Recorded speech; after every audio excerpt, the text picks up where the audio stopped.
My name is Josh, and this is the Built for Wealth podcast, a millennial's no BS guide to financial freedom. In this podcast, we are interviewing investors from all different spaces and backgrounds and gaining insights on just how they built their wealth through real estate that hopefully leaves you inspired to build yours. You can follow along at builtforwealthpodcast.com. And without further ado, we'll jump right into the show. Welcome to the Built for Wealth podcast. We've got Josh Dilmaghani on the podcast today. You are here because you are arguably the best agent that I've ever worked with. Thank you. That's very nice. And I don't say that lightly because I've worked with a lot of agents. Sure. On the buy and sell side. And there's just something special about you. You've just got, it was like. Could be the shirt. Yeah. And the shirt too. This rascal, I opened the door and he's wearing, this is an old shirt of me that we often post in the Facebook groups. Yep. To get attention. And believe it or not, that was actually my car. Oh, I believe it. 100%. You give Star Spangled Banner car vibes. Do I really? You do. I love that car. It didn't go anywhere unnoticed. Right. No, which could be a bad thing too. Before you and I got connected, I drove a Cookie Monster Blue Audi, and people would text me and be like, I think I just saw you on this. And it got to be, I'm like, okay, I'd rather go unnoticed. Yeah. So felt. But there was nothing better than the 4th of July driving that thing around because I was like the guy. Where'd you live at the time? This was in Kansas City. Okay, nice. Yeah. Yeah, the Midwest special. The Midwest. Okay. So dumb. So you're a realtor. You have a brokerage that's in 2 states. Technically 3. We do South Carolina as well. So it started in Indiana in 2019. Mm-hmm. I'm one of the 2 idiots that started this thing. And then we grew it out here in 2022. Nice. Yeah. So just talk me through that journey. How did you what was your interest in real estate? How did you start, Dude, so when I was 25, I had I call it my quarter life crisis because I was a restaurant manager at the time. And I'm like, I can't do this forever. And so I interviewed with 3 real estate companies. And it was a very off-putting experience. I was hired on the spot at all 3, basically. Yeah. And I'm also the type of, can we curse on the show? Or I prefer okay, not. We're going to bleep it out anyways, but I'll keep it mild. I'm the kind of douchebag that if I'm interviewing for a position, I'm still going to ask the company questions, right? Yeah. And so 2 questions I asked everybody is 1, what's the turnover rate for new agents? And they all said it's 75 or 80% of people that get a real estate license within 2 years are not doing it anymore. Yeah. And I think some people suck, but I don't think 75% of people suck. That seemed to be indicative of something about this job is impossible. Yeah.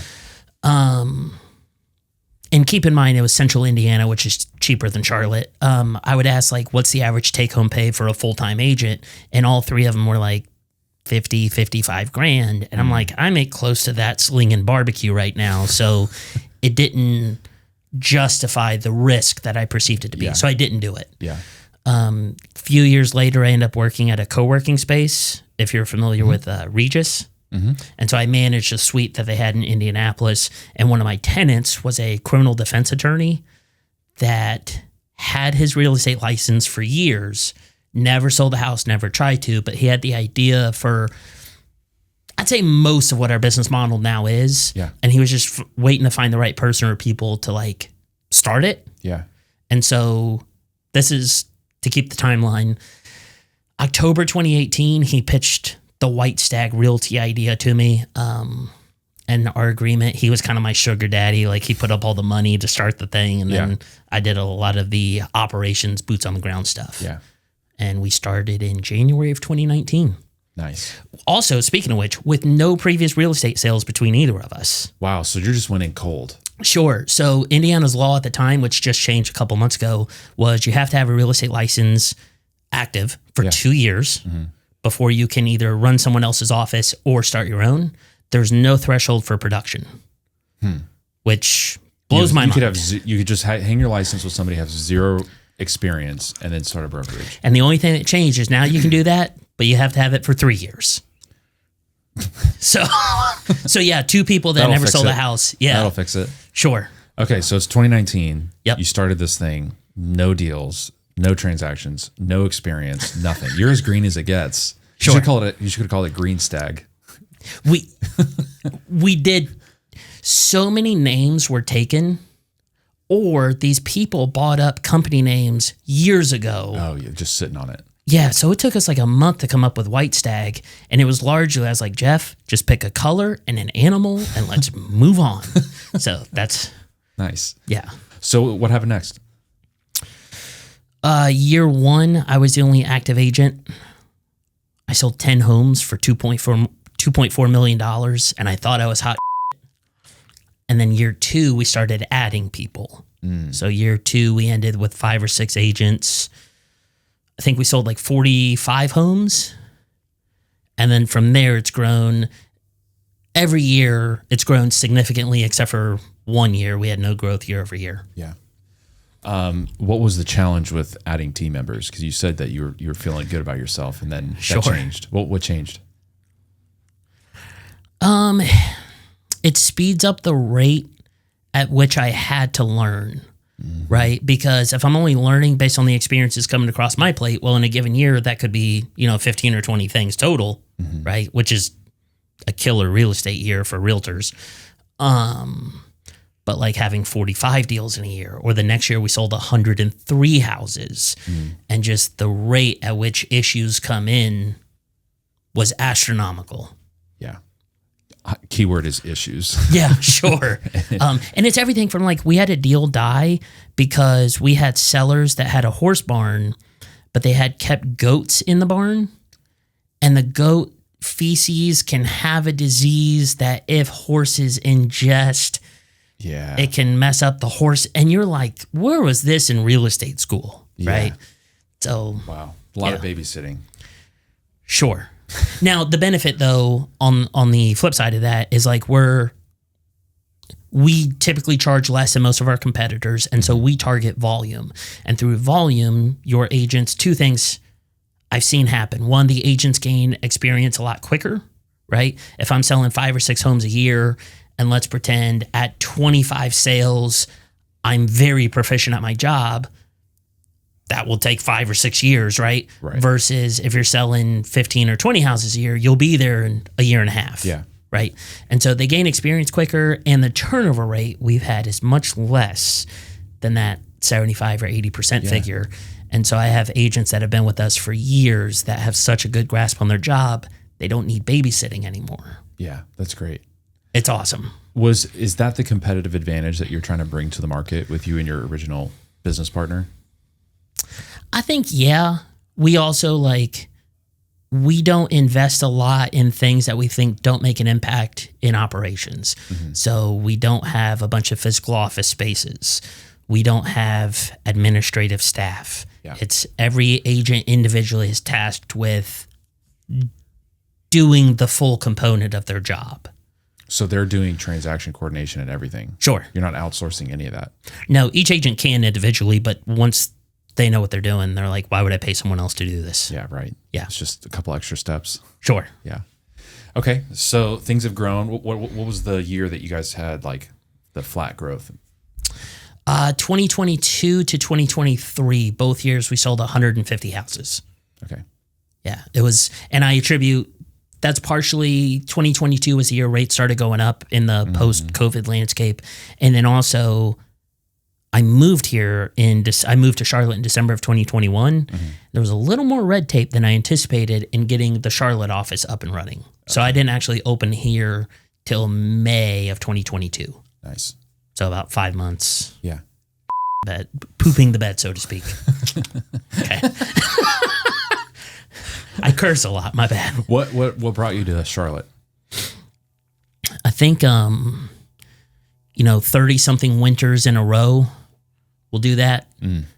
There's also the component of if we can save people money on a percentage basis, it should be more attractive at higher dollar amounts.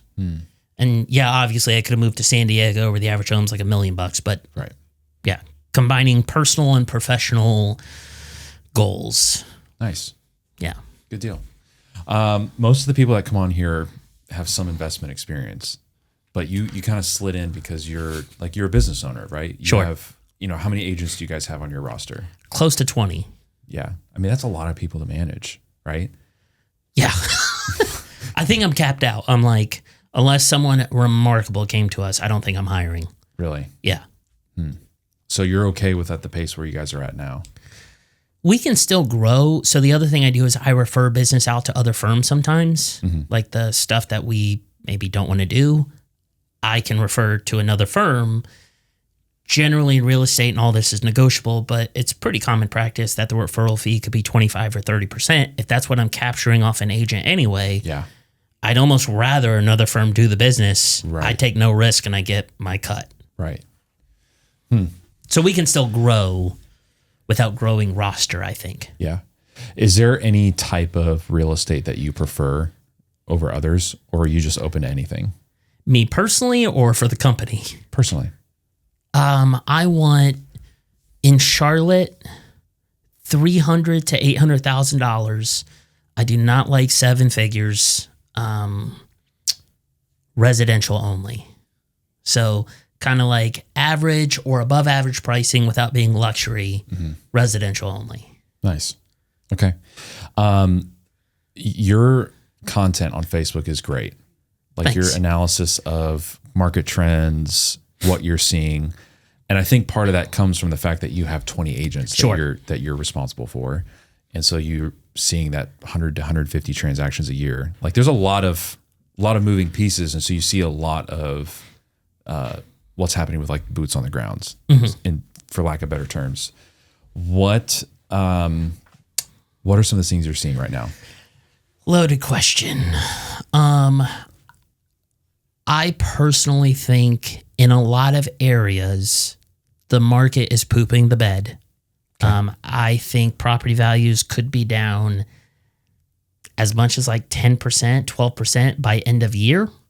But this is a very general statement. So one thing, real estate is hyper local. So like I have buyers shopping in Ballantyne right now. It's like, okay, I think the market's pooping the bed. Not in Ballantyne, right? Everywhere else, right? But yeah, you're seeing a lot more days on market has gone up. Price drops have gone up. The amount of sellers delisting right now has gone up. And that could be delisting permanently. It could be delisting to, a lot of sellers convince themselves the agent is the problem. And so they drop the agent, hire someone else. I have two in my neighborhood right now that are on second agents. One's finally under contract, but they dropped their price cumulatively about $50K. And I'm like, was it the agent or $50,000? Right. But yeah, so you go down like, what are the metrics that would make me think the market's moving down?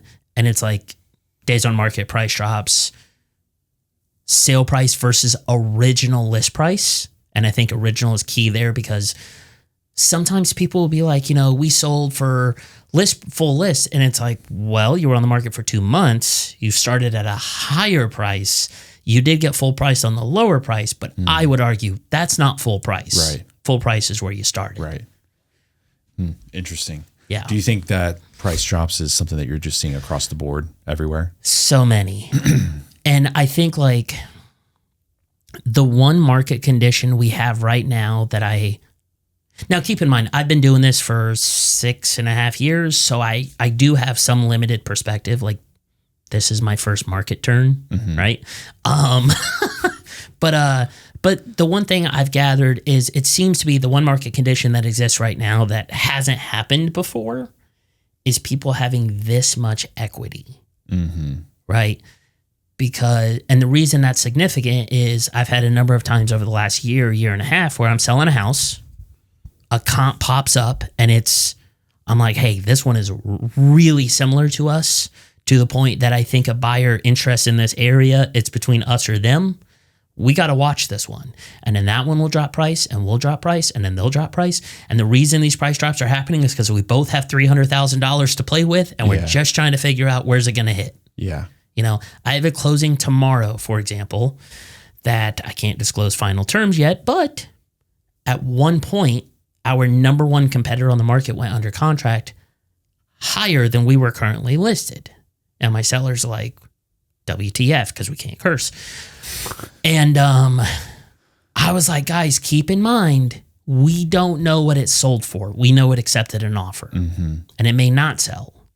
And it finally closed about a week and a half ago, $30,000 below the price it was at when they accepted the offer. Yeah. And I'm like, that's what I'm indicating. Yeah. Right. So fun times. Yeah. It's my first and hopefully only market turn. Well, it's interesting because we felt we got hit hard the end of the Q3 of 2022, like when rates shot up. You know, I had a bunch of houses on the market that we were expecting it to sell for high. They were sitting longer, especially through the holidays too. I think I collectively lost $150,000. Were you doing new construction at the time? I was, but most of the ones everything that I lost money on were all flips. That I was doing. And so I feel like ever since then, it's been in this kind of like unstable, like what's going on, where are things at? And then just when you get to that point where it's like, okay, well, this is kind of normal. And then it's like 2 months go by, I don't get an offer anywhere. Right. So I don't really care where the market goes. It can go up, it can go down. I just need it to be somewhat consistent.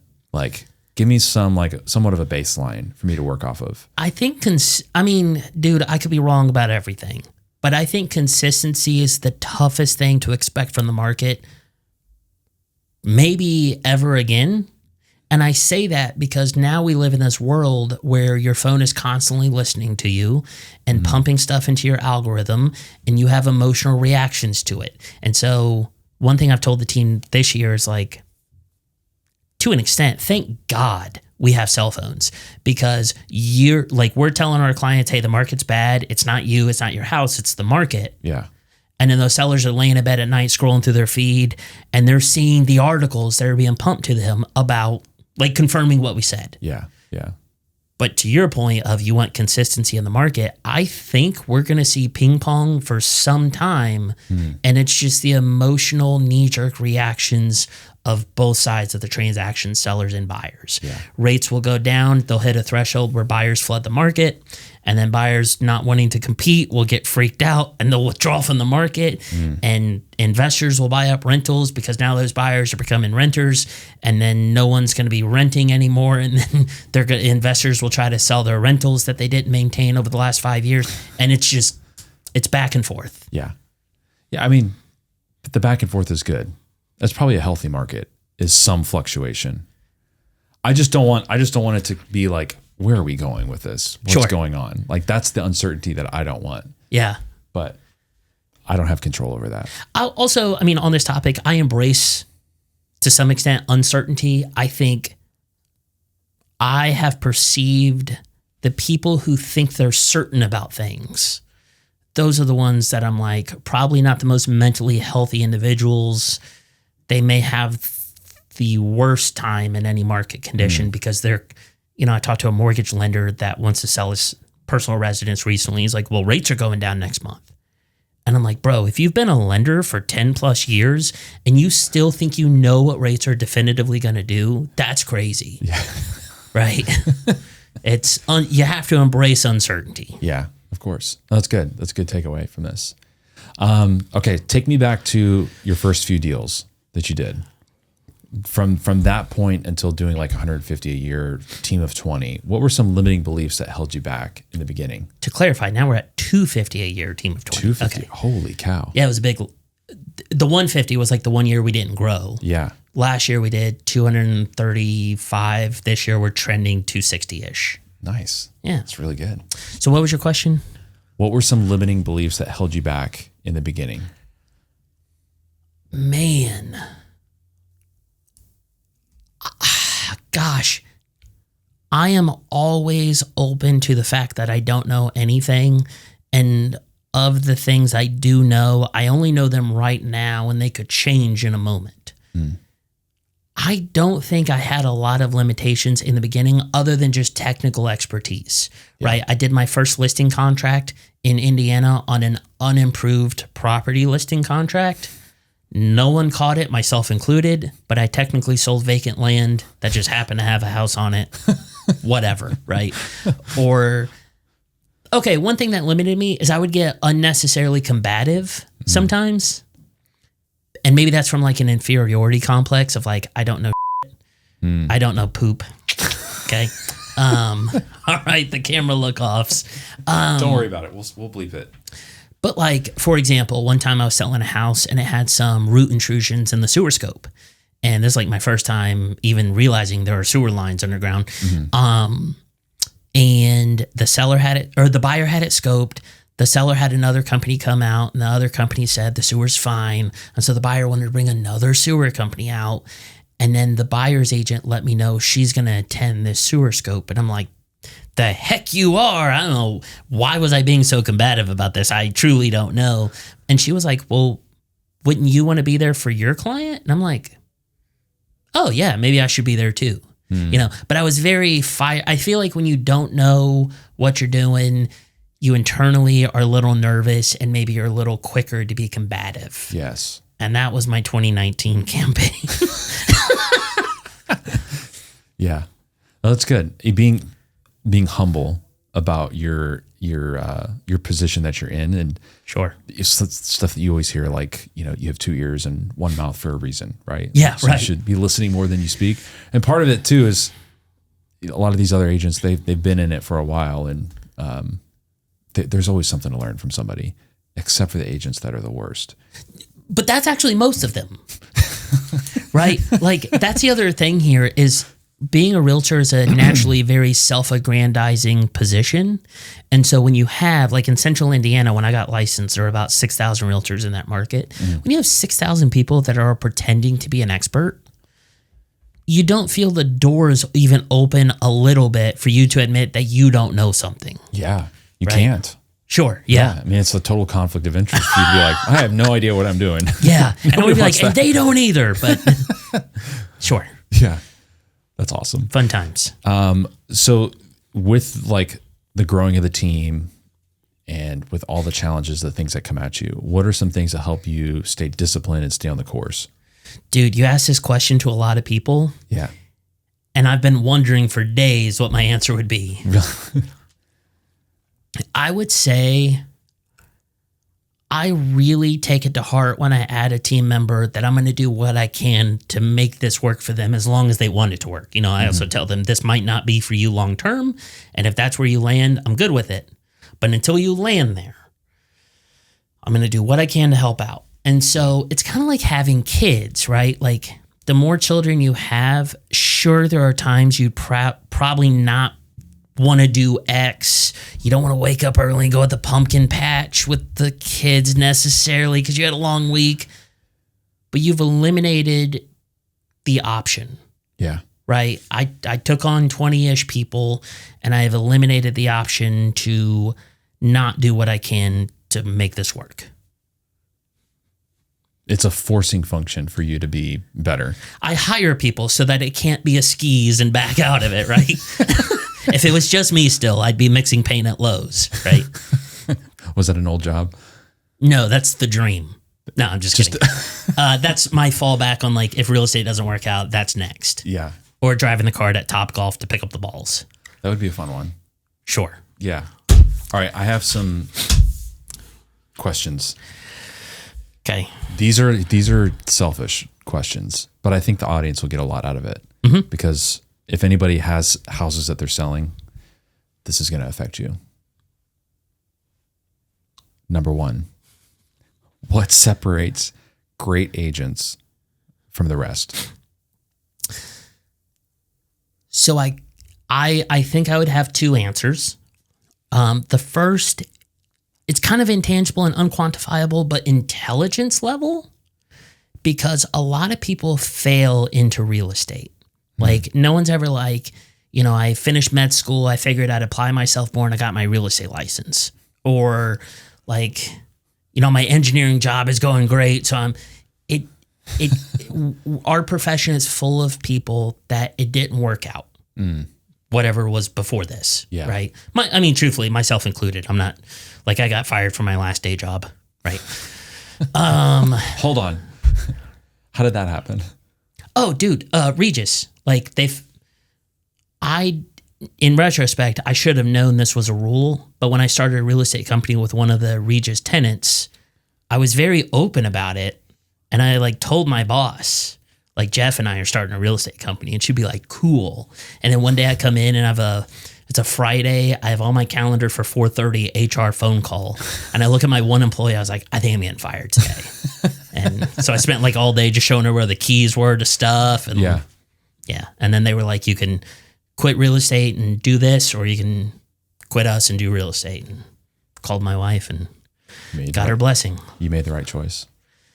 So far, yeah. I mean, on a long enough timeline, none of this will work out. Yeah. All right. So as you're saying, So I think intelligence is a big component.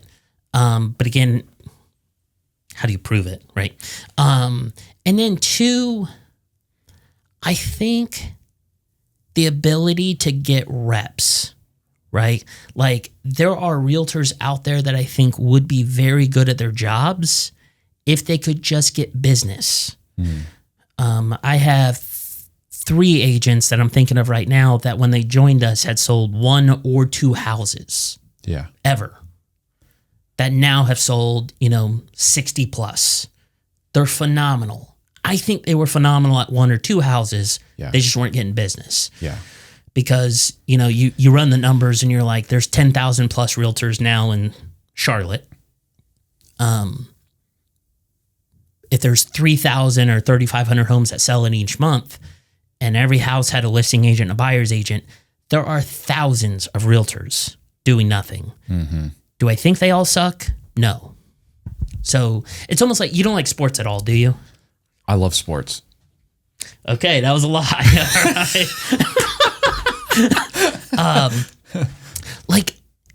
There was a basketball player years ago named Robert Horry, okay? And this dude has 2 hands worth of championship rings at this point. I don't think he was ever a starter. He was remarkable at becoming the 6th best player and then would switch teams just enough and land on the next team that's going to win a championship. Yeah. They call him Big Shot Robert Horry. He would come into the playoffs, hit a couple deep threes, get his ring, go on to the next town, do it all over again. And you're always like, what if Robert Horry got to start? Yeah. I don't know he'd be fantastic, but I'd have one. As a fan, I wanted to see it. Yeah. Right? Same thing. There's always like football players that ride the bench that you're like, man, if somebody gets hurt and they come in, it's going to be their time to shine. So I think reps would be a big piece that a lot of agents never get the chance to get. So what do you look for in that? Do you just look at their transaction volume? Do you make them do like a cognitive test? Is that legal? In hindsight, I probably should. No, I mean, a lot of our profession as realtors is madness. And so I like to ask, what's been your perception of real estate so far? Or, you've had 2 listings. What'd you think about them? Has anything been weird? And if the things that they're like, well, that doesn't seem right. If they're things I agree they don't seem right, I start feeling like we are like-minded people. Yeah. This could work. Mm-hmm. And then also keep in mind, like, if you sold 1 or 2 houses and then you see this firm where every full-time agent's selling 15 to 30 houses, it's an easy pitch at that point. Right. Yeah. Absolutely. So you guys are aggregating leads and giving them to your agents, or are they sourcing it on their own for the most part? Every year we produce at least 30% of the business that our agents do. Mm-hmm. And most of that is through Google. So our Indy Google page does way better than our Charlotte so far. Like in Indy, we have 330 plus 5-star reviews. Nice. So no matter what you search, we're usually page 1 results, and we convert. I would say I probably get like 100-ish phone calls a month. 60 or 70 of them are crazy or renters. Yeah. And then of those 20 or 30 realistic, maybe about half convert. Oh, it's good. It's good stats. It's not bad. No, not bad at all. You mentioned it sounds like you're saying people who have experience on the streets versus just coming straight out of realtor school. Sure. That you almost get that feeling like they're a little high strung until they actually get more comfortable with what they're doing. And it's kind of like a lot of college too. Like you go through college and you think you know everything by the book, but then you actually get out into the real world and you're like, oh, this is how it's done. out here. Do you feel like that's what it is? Or is it just reps? I think that's a good analogy because also a lot of people that go, so did you go to college? No. Same. Nice. Okay. Well, I went to college for like 3 weeks and I couldn't find parking one day and I was like already on the cusp. That's what set you off? Yeah. IUPUI, the Jaguar lot was full one day and I was like, all right, that's enough. I'm out. I was also doing physics, which I'm not interested in at all. Yeah. But the analogy is good because also you think about people that do go to college. I would contend that with any individual that job they do as an adult, they could have learned the entirety of their job in less than a month. Yeah. Right? For free, most likely. So, and that's kind of the same thing as real estate. You go in thinking it's HGTV, it's selling sunset, and it's like, no, you're going to kick human poop out of a shed. Like at some point it will happen, right?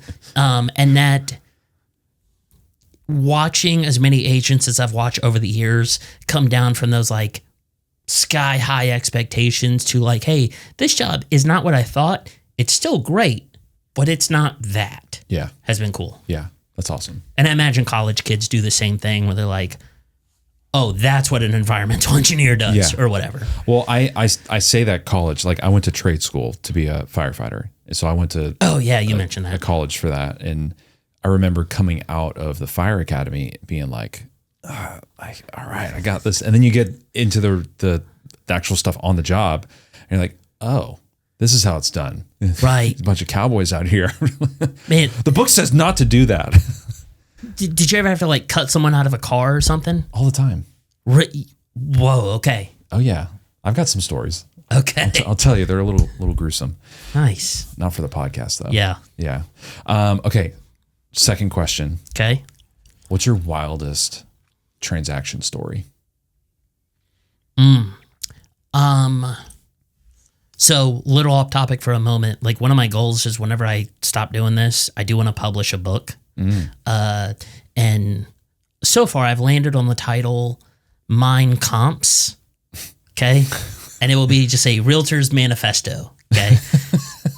And I've started writing it and it has quickly become just a breakdown of like, I truly think there's a mental health crisis that like most people with mental health issues demonstrate those issues in the confines of their own home so you don't have to see it, but then you're helping them sell their house and you have to see it.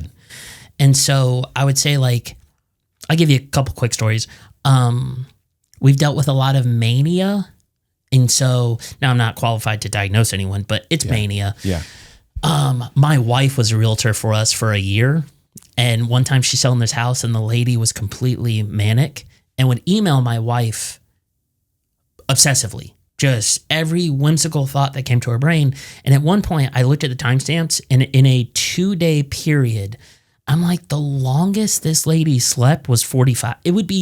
Was like 45 minutes. It would be like 1:15 a.m., 3:10 a.m. Oh, wow. 4:46 a.m. Just into the PMs. I'm like, it's insane. Right? So mania is a big one. And you get a lot of... To clarify, I don't think if you're religious, you're crazy, but I think there's a Venn diagram where people who are crazy and adhere to religion create like that overlap is the ultimate crazy. Yeah. And so we had a lady one time that was selling her house and she would call us after every showing and she would be like, they moved my candle. They stole $1. And I'm like, if you're going to make stuff up, make it big, like $5,000. Yeah. Right. And so at one point near where she's firing us, I had a disagreement with her and she said, I need you to control these people more. And I'm like, man, I can't control people. I don't think that's possible. Like I'm talking to a crazy person from a sane frame of mind, which is a huge mistake. And so she fired us. And for about a month, she would email me every day a picture of the sunrise and the caption, this is how you can control people. And I was like, what the? And she would call me and leave 3-minute voicemails. And that's how I know the maximum voicemail time is 3 minutes because of this person. And they would be just wild. She would be like, you know, I have the keys to the kingdom of David and you and your man cult. And just on. And I transcribe some of them. They'll be in the book. Oh, right? Nice. But you're like, dang. And it's like, it's a crazy story. It's stressful for us as it's happening. It's also really sad someone's going through that. Mm-hmm. Right. And will probably be going through that for the rest of their life. So yeah, mental health would be the biggest, craziest, most common seller story. What do you think is the solution for situations like that? Do you look back and think if there's anything you could have done to handle it better, or spot it before they hire you as their agent? So you would much rather just not get involved? When I hire agents, I always tell them, like, I'll ask about their goals or whatever, but I'm like, one goal I think every agent should have is be able to tell a prospective client, no. Mm-hmm. So many of us never get to that threshold where we can be like, yeah, I don't want to take that on. Yeah. Because for a lot of realtors, rent is due. Yeah. Right. Yeah. So that's the goal, is don't take those people on in the first place, and being able to spot signs like the lady with the candle moving and the keys to the kingdom of David. She was a for sale by owner. And even her listing description said something like, I felt religiously compelled to sell my home. And I'm like, we should have read this and ran. Yeah. Right. Yeah. Fun times. Sounds fun. Yeah. And then those are the people that end up calling us for us to buy their house. Yeah. I don't know how you guys do it. We make it a little bit easier. And Corey's videos are great when realtors call you, or the guy that wants the trees trimmed. Yes. I've been loving that saga. Good. And he threatened to shoot everybody. Yeah. Yeah. That's awesome. Good stuff. Okay. So for the people who have houses that are listed or thinking about listing their house, what are some things that they can do to get their house sold? Maybe what are some features about houses that are selling versus other ones?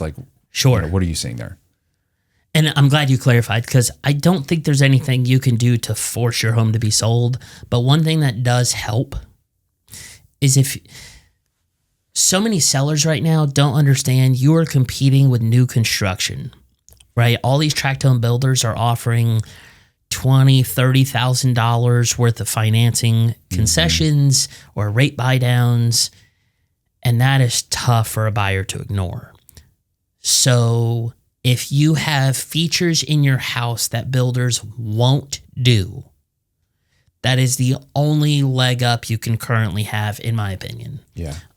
Assuming you live in a relatively civilized area where there's new construction within 5 or 10 miles of you. What are some examples of that? One inherently would be closed floor plans. I think those still sell great. Not every buyer wants a closed floor plan, but they're so infrequent in the market that when they come up, people pounce. Yeah. Pools, a builder will never do a pool. Yeah. Right. Or really, I say pools, anything backyard related. Right. I had a sale in Concord a couple of months ago where they had built a 2-tiered concrete patio with a built-in fireplace. Yeah. We sold. There are 5 other properties active in the neighborhood at that time. Since then, only one other has sold. Wow. 40,000 below us. Wow. Right. And so the house is nice, but also no one is going to be able to buy a home in that price range and invest that amount of money in the backyard. Exactly. And that's why the home sells. Yeah. Yeah. That's good. That's a good. Yeah. What else? Don't be a dingus. Okay. Just kidding. What would be an example of a dingus? $500 price drops. Just kidding. He says that because I have asked him to do $500 price drops before. You only asked once. Yeah. Yeah, but then you made me feel like an idiot, and then I never asked you again. Right, and I would contend it. Well, no, we didn't do it. The other rationale between okay, let's make this about Google. Okay, so my company between Charlotte and Indy, in any given month, we get about 10,000 Google views. Okay. I want all 10,000 to call us. Mm-hmm. It'll never happen. But that's, you get, I knew we would argue about this on the podcast, but it's the difference between getting eyeballs and converting the eyeballs, right? Okay. A $500 price drop gets eyeballs. Okay. I don't think it changes anyone's mind, right? I agree. I don't think it is intended to change somebody's mind. It's solely intended to get more eyeballs. But if that were the case, why not get the wacky wavy inflatable tube guys in the front of the house? Yeah, you could do that, but then like 30 days goes by and you're on the 4th or 5th page of Zillow. Sure. You know, we all know people's shopping patterns on Amazon. They're on the 1st or 2nd page, and then they're like, people are so easily distracted, and so they're going to the next app, or they're doing the next thing, or they're sitting on the toilet looking at houses, and it only lasts 5 minutes, right? And then you've got, like, you don't have another chance, right? Because they're not going to go back to the 7th or 8th page a couple weeks later. I want to make sure that I'm getting in front of people every opportunity that I can. But your goal is also sell the house. It is. Again, if it was just eyeballs, I would also contend have AI rewrite your listing descriptions to the tune of the Full House theme song. You would get... But does rewriting your listing description bump your listing back up? Doesn't matter. If someone's going to pick up on it and be like, and they'll post it on their Facebook or their X account or whatever and be like, oh my God, you have to read this description. You'll have 12 million views. People will make YouTube videos of them singing the song. Get on it. Let's go do it. Every single house that we have listed is going to be a theme song. I don't hate, or Fresh Prince of Bel-Air, if you rewrite like a listing. In West Concord. Yeah. But will the house sell? It's the same thing with like, now, okay, I'm going to go off the rails to your point a little bit about eyeballs. The first month we were on Google was May of 2019. Mm-hmm. We were on like page 12 to 15, depending on what you search. And we had 33 eyeballs. And I remember thinking like, how the hell are they finding us? Because if you're scrolling 12 or 13 pages on Google, you have a mental health issue. Everything is page 1, maybe page 2, but there's too many ads on page 1. Right. So, okay, we agree to disagree.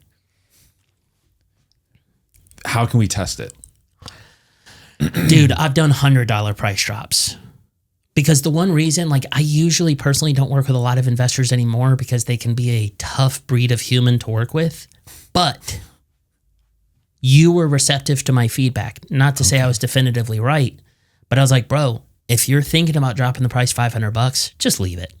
Your eyeballs or no eyeballs, there's going to be no difference in activity. And if you can net $500 more, go do it. Yeah. Right.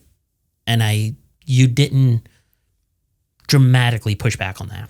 What is an appropriate price drop then to get enough attention? I think you got to convert dollars to percentages, right? Mm-hmm. I tend to think 2 to 3% at a time, unless you're in 7-figure land. So for a $300,000 home, the most I think you should do in one fell swoop is $10K. Yeah. Unless you've been on the market for like months and no showings. And I've had those situations where it's like, okay, it's been 60 days. I was saying after day 15, we should drop a few grand. Now I'm like, we should drop, bigger. Yeah, bigger. Okay. What is the worst thing or some of the worst things that you can do that prevent your house from getting sold? Smoke in the house. Own 11 cats. That happened once. I'm not going to say prevent, but limit your chances. Yeah, because so many sellers right now, when their stuff isn't selling, they're like, well, I can't drop the price, even though they can. What else could I do? And probably the 2 biggest things I've pushed back on recently, do not invest further into your house unless you have gotten multiple times, you've gotten specific feedback. Mm-hmm. Okay. If one buyer says, I didn't like the flooring, I don't care. Right. But if 2 or 3 are like, hey, the carpet's kind of worn, it's got the speed bumps in it now, and sure. Right. But if you're just inventing, like I had a seller recently that we were on the market for about 45 days, and the seller was like, well, what if we replace all the carpets and add a gazebo in the back? I'm like, okay, you're probably $20,000 invested into the home right at that point. It's not selling now. So like the way I always try to make this point, I'm like, there is a figure your house would sell for today. Mm-hmm. We obviously don't know that figure because it's not selling. But if you invest, you are investing to boost the value of your home from that figure, mm-hmm. not from where we currently are. Right. And so you see sometimes where people will invest in their house and then raise the price, right? And you're like, okay. But then you're asking the buyer to pay for the carpets and the gazebo. Like if you pay $20K and you want to increase $20K, the buyer could have done that. Yeah. Yeah. Right. So investing in your house, again, unless you've gotten repetitive feedback about a controllable item. Mm-hmm.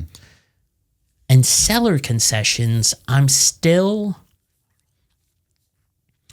problem with seller concessions is there's no searchable field for it. Right? You can't go to Zillow and say, show me 3 beds, 2 baths, at least $10,000 in closing costs. Right? So it's that same thing of like, you can offer concessions, but the only people seeing it are the people not buying it right now. And is that why they're not buying it? I don't know. Yeah. Yeah. Right? And so like I had a seller this year that wanted to do, it ended up being like a $17,000 seller concession. Wow. And drop their price $5,000. And I'm like, well, let's just drop $20K, right? Because you think of like the buyers that see your home is available, think of it like a pyramid. The more you lower your price, the fatter area of the pyramid you're at. And that makes more sense to me than adding something to your listing that not everyone's going to see. Right. And that they can't search for. I wish these sites would have a searchable like seller concession field. Yeah. That could be cool. Is that not something on nowhere? You can't search that anywhere. No. It's not even a field on a listing. When you input it in like Canopy MLS for this market, for instance, it's just in the listing description, right? If there was a little box for it, great. Now there is a box for it post closing. You have to report the seller concessions. Right. But there's nothing when you're actively listed. Yeah. It's really interesting. Is there any other things that somebody can do that's just like where you just shake your head every time? Like, don't do that. Most of the time, firing their agent, right? I have sellers call me sometimes and they'll be like, I'm on the market, my house isn't selling, and I saw you guys do low commission, and so maybe I'll switch to you. And I'll straight up tell them, is your agent responding to you when you like reach out to them? Yes. Is your agent trying to solicit feedback from every showing? Yeah, he sends me feedback when he got it.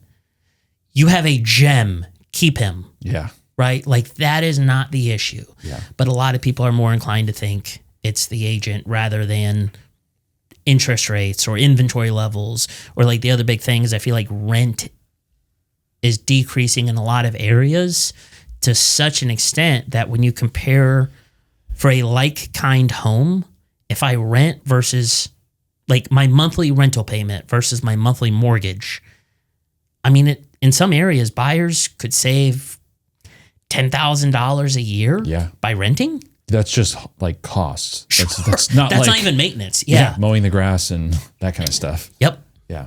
And so it's like those or builder concessions are screwing the market, I think. And so like that's another thing when I take on listings now, I'll be like, hey, just an FYI, like LGI is building here and here's the incentive they're offering. That's what we're competing with, or DR Horton or whoever. Yeah. Interesting. Yeah. I hate the builder concession thing right now. I mean, I feel like you pointed at me when you said that. And so I feel personally attacked. You're not, no, tract home builders. Okay. Yeah. So I should make that delineation. Those are the bad guys. Yeah. Whether they know it or not. I mean, because also like you hit it on it early in the conversation when you said like in 2022 when rates started going up, builders' first answer was let's do rate buy downs, right? And we've hit a point in the last 6 or 12 months where even the rate buy down isn't working. And so they started dropping their prices. And so everyone that took the rate buy down, if they have a need to sell within, let's say 3, 4, 5 years, they have to sell at a higher price than they bought it for because they're still covering the rate buy down. Yeah. And the builder moved the price of the homes down for new construction. a lot of those people, if they have a need to sell, are screwed. You're not going to be able to. No. Accidental landlords. That's what we call them. Unless you have a rental restriction in your neighborhood. And then, I mean, twice this year, I've told the seller, your best option might be foreclosure. Really? Yes. You've told people that? Twice. Because you go down the path of like, well, values in your neighborhood went down significantly. Your lender won't approve a short sale beyond a certain threshold. We can't sell above that threshold. I don't know what else is, or stay in the home. Yeah. You know, but the 2 times they can't stay in the home. So yeah. So interesting. I know. Like I said, my first market turn. Well, I don't feel like the market's turned recently. I feel like it's been on this kind of like steady decline. It's probably just right. It's probably just more you're noticing the signs of the effects of it more now. Or I do feel it's a little more sped up in the last 2 or 3 months. Now, the problem is there's latency in the data becoming available to us, because if homes are taking 60 or 90 days to accept an offer and then 30 or 45 days to close, and then you gotta wait for the county to update their records before news sources get it. I think what's happening in July, August, September, you're going to hear about around the time Stranger Things season 5 releases. Oh, yeah. Yeah. Which is November 26th. Okay. Who's counting? Right. I will say in the last few months, we typically get 150 people or so a month that reach out to us. Mm-hmm. More than half are all listed properties. And that has never been the case before. Man. Where more than half the people who call are like, my house is listed, it's not selling, I've got to move, or job change, or something's happening. And we're like, we can buy it. We've had success with converting those in the past, but now it's our standard response is like, hey, we can buy it, but it's going to be basically 75% of what it's listed for. Sure. Because we're going to turn around and sell it and experience the same issue that you're experiencing. So in order for us to take that risk, we got to buy it at a discount, and it's not converting very well. I know. And it's so tough because a lot of sellers still try to time the market. You know, I had a lady call me in June and she's like, baby on the way and new job in another state. She's like, if I want to close and be done with this like mid-August, when should I hit the market? I'm like, 8 weeks ago. I mean, you can't time it out right now. Yeah. So, so a lot of those phone calls you're getting are probably situations like that. Something is going on to force a need. They played with the traditional route as long as they could, and they're out of time. Yeah. It sucks. Yeah. If we're seeing it now going into Q4, I'm really curious how things play out in the next 4 months. I agree. I've been telling the team I think it's going to be a slow end of year, beginning of 2026. Yeah. Well, there's usually a really noticeable pickup like the second week of January. Agreed. Very noticeable. As soon as kids are back in school from winter break. Yeah. Yeah. It's like, we got to get out of here. We need and also more employers will like start upping their workforce in January and all that. Yeah. They're done firing everyone in November and December. Yeah. Yeah. How would you classify your level of risk tolerance? I opened a Snapple the other day and that same question was on the lid. No. Dude, I think the universe rewards risk takers. You know, a lot of the best things in my own life personally have happened because I'm like, well, let's see, you know? Yeah. And in that way, I do think I resonate with a lot of the investors that you've had on this show. Like I've listened to, I think, all but 2 episodes. And one commonality is like, I think where some people would see a giant obstruction, a lot of the investor brain is like, it's just a little speed bump. We'll get around it. Yeah. Yeah. So I am very open to risk. I like it. Do you do any investing yourself? No, but I want to. Okay. Yeah. All right. My wife is Jewish. Yeah. It's a tough sell. Tough sell? Yeah. What are some of the most strategic relationships that have helped you get to where you are today? Dude, it's all just clients. Like, I'm very big on, I teach the team, you never know, right? It's one of my 2 like real estate mantras. And in ways, you never know can be debilitating because you'll never know. But it can also be liberating because you never know, right? You can say it both ways. Like, for example, I had this elderly woman call me in like November of 2020. I'm sucking wind trying to get business. And this old lady calls me and she's like, I got 3 crack houses in Indianapolis. Would you sell them? And I'm like, I'll go look at it. I call the property manager. The property manager blows up on me. And she's like, they've called every realtor in the market, right? I show up to look at house number 1. There's Escalades and Mercedes-Benzes and all this lined up to look at an $80,000 home. This is like my first time realizing realtors are full of crap. Yeah. Right? Like, you don't drive that to look at this, right? But anyways, I go in the house. They end up hiring me, and they want me to do a 1% listing. I'm like, I can't sell an $80,000 dilapidated home for 1%. I'm sure someone would call the people in the Escalade. But anyways, so they hire me to sell all 3. The 3rd one, I got the buyer as well. So I got both sides, thank God. And then the buyer in the years since, between him, his brother, his dad, and all the people he knows, has been 20 plus more transactions for us. Oh, wow. You know, and it would have been so easy to say no to the crack house, right? I didn't need business that bad. So the best partnerships have sometimes come from just seeing where things go. Or even, dude, good example. I assume he's still with you. Jeff DeVries. Yeah. Right? It was a for sale by owner that popped up. It was a cool looking home. I was like, it was like, did you see it? It was like a basically a detached garage / house. Yeah.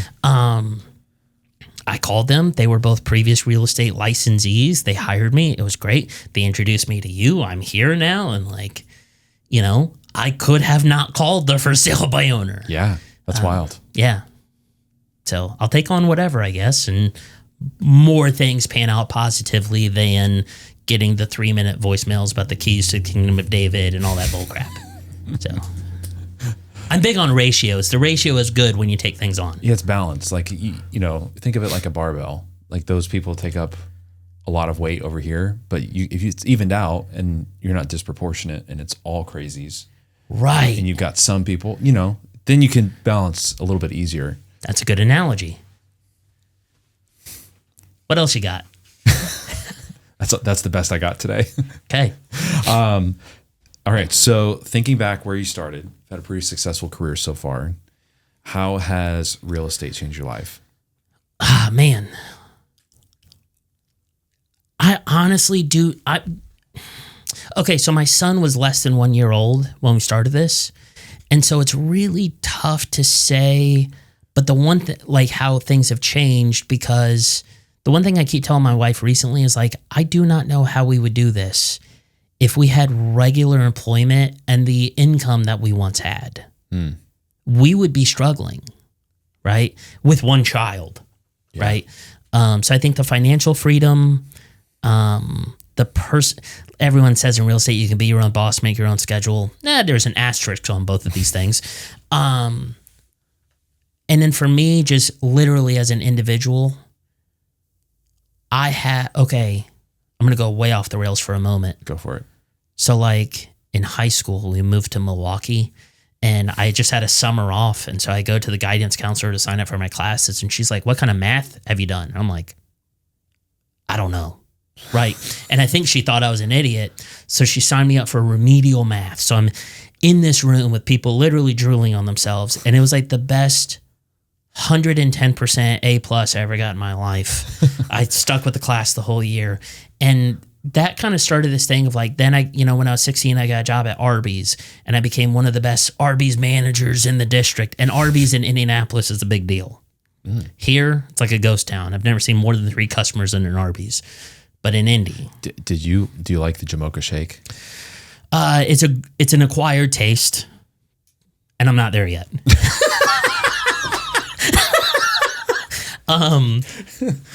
But then like restaurants, I was always one of the best, but it's a lower echelon. Like people should not be career restaurant workers.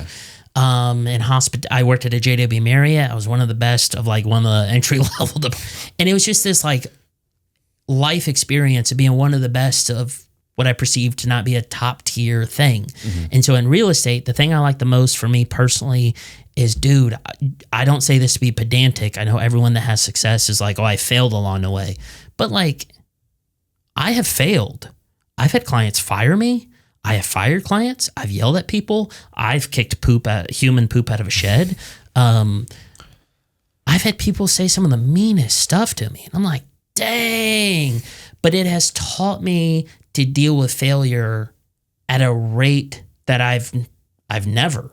And it's made me just less tied. Like how I feel about myself is not tied in any single day or any single transaction. It's now a bigger picture self-assessment. And I'm glad I do that. That's awesome. Do you get any satisfaction out of what you're doing now, or do you feel like it's more transactional? No, it's weird. You think about like what motivates you personally, and one I would have never said before this is like the need. I would have never said I felt needed to be appreciated, but I feel it, right? Like my 6th or 7th closing, like the seller hugged me at the closing table and cried. I mean, they had a really tough situation, and she's like, I'm so glad you called me. You know, and that was like the first iteration of like, or the lady with the crack house, right? The $380,000 crack homes. When we sold the third one, she's like, you have a wife and a child, right? I'm like, yeah, this is probably illegal, but she was like, we'll give you access to our Airbnb for a week in Fort Myers. You pay the airfare. Oh, wow. And like, just put us up close to the beach. We're close to Cape Coral. Yeah, that's awesome. Yeah, like feeling appreciated has been great. Yeah, that's good. Well, I appreciate you coming on. If anybody wants to keep up with you or reach out to you, how do they do that? Just don't. Yeah,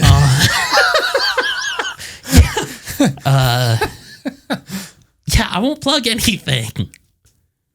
No email, nothing? Nah. I struggle sometimes to turn this off. I wanted to do this podcast because I've listened to it and I've enjoyed it. And I like talking incessantly, obviously. Yeah, I mean, you could Google me or not. If people want to be able to do business with White Stag and you be able to hand listings off to your team, how do they get to that? Okay. My phone number is 980-777-4440. Good stuff. Awesome. Yeah. Thanks for coming on. Thanks, man. That was fun. Yeah. That's all we've got for today's show. If you loved the content, please leave us a rating and review. It really helps us grow. If you want to follow along my journey as a real estate investor, you can go to builtforwealthpodcast.com and you'll find all of my social links there. Thanks for listening.